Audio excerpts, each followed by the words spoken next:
2024 లేదా 25లో డిగ్రీ లేదా బీటెక్ చదివారా? సాఫ్ట్‌వేర్ జాబ్ కోసం ఎదురు చూస్తున్నారా? అయితే కోడ్ జ్ఞాన్ 100 డేస్ కోర్సులో చేరండి, జాబ్ సాధించండి.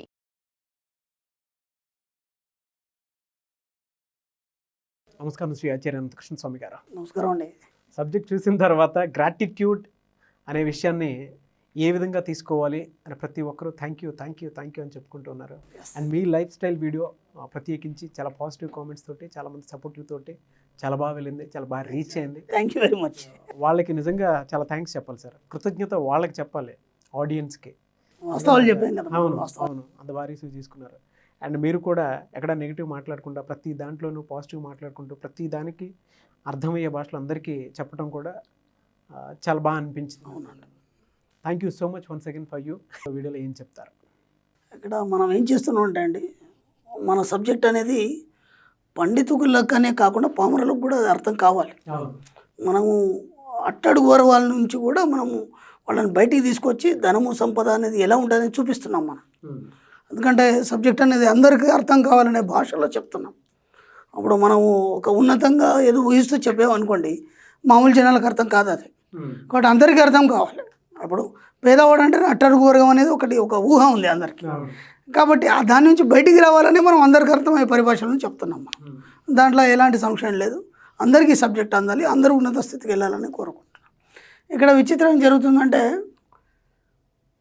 లౌకికమైన విషయాలు అలౌకికమైన విషయాలు ఉంటాయి. దీన్ని మనం సాధనల కింద తీసుకుంటే, లౌకిక సాధనలు అంటే ఏంటంటే మనం వ్యాపారం చేయడం, వ్యాపారంలో ఎలా సంపాదించాలి, దాన్ని ఎలా వ్యాపారం చేయాలి, ఎలా పెట్టుబడులు పెట్టాలి, ఇదంతా లౌకికమైనది. అలాగే ఇంకా నిత్యక్రియలు, మన నిత్య ప్రక్రియలు ఇవన్నీ కూడా లౌకికం కింద వస్తాయి మనకి.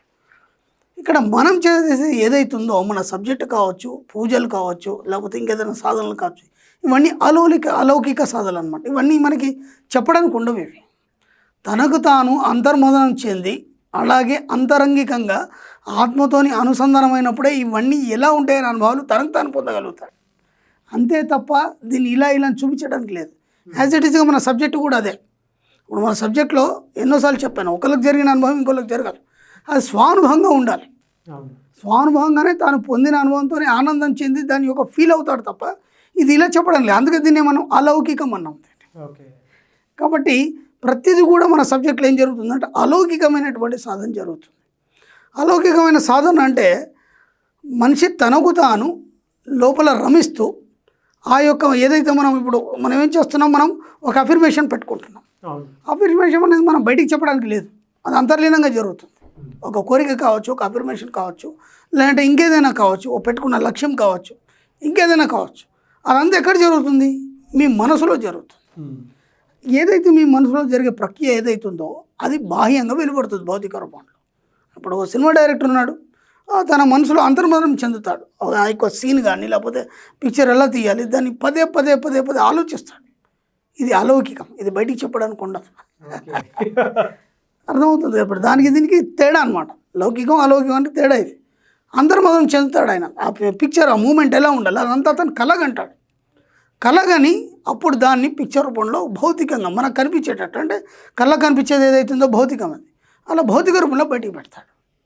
ఇప్పుడు మనం కళలు ఏవైతున్నాయో మన అంతర్మదనంలో లేదా మన అంతరంగికంలో జరిగే ఏవైతే ఆలోచనలు, ఊహలు ఏవైతున్నాయో వాటన్నిటినీ మనం మాత్రమే పొందగలుగుతాం. అది దాని అనుభవం కానీ ఆనందం కానీ.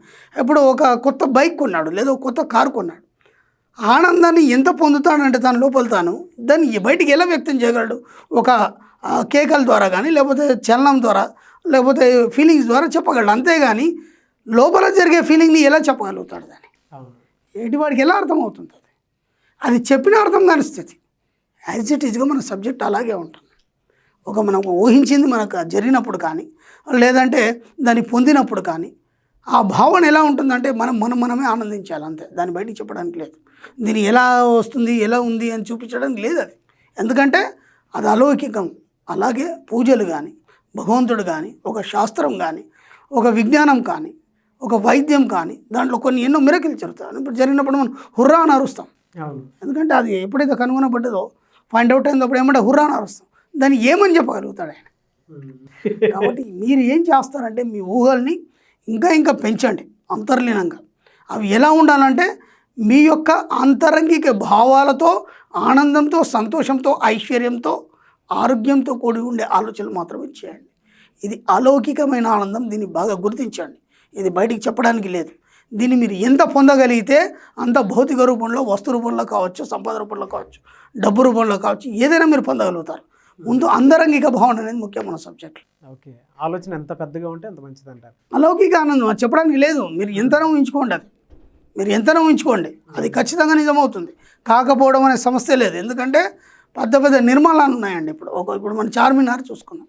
దాని దగ్గరికి వెళ్ళి చూసినప్పుడు ఏమవుతుందంటే మనకి అది భూమిలోంచి పొడుచుకొచ్చినట్టు ఉంటుంది.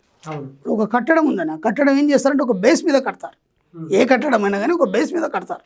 ఇప్పుడు గోల్కొండ టుంబ్స్ ఉన్నాయి, తాజ్మహల్ ఉంది, ఒక బేస్ ఉంటుంది, దానికి ఒక ప్లాట్ఫామ్ ఉంటుంది. ప్లాట్ఫామ్ మీద కడతారు ఏ బిల్డింగ్ కానీ ఏదైనా కానీ. చార్మినార్ అలా లేదు. మీరు దగ్గరికి వెళ్ళి చూడండి, భూమిలోంచి పొడుచుకొచ్చినట్టు ఉంటుంది. అవును, అది అసలు అక్కడ దగ్గర నిల్చుని మీరు పైకి చూస్తే ఇది మానవ నిర్మితమైన అనే ఒక ఊహ వస్తుంది. దాని దగ్గర నిల్చుని చూడండి ఒకసారి. అది ఎలా ఉంటుందంటే చెప్పడానికి లేదు. అది మీరు ఎంత ఊహించుకుంటే దాన్ని చెప్పడానికి లేదు. ఇప్పుడు దాని స్కల్ప్టర్ దాన్ని ఎంత ఊహించుకున్నాడు.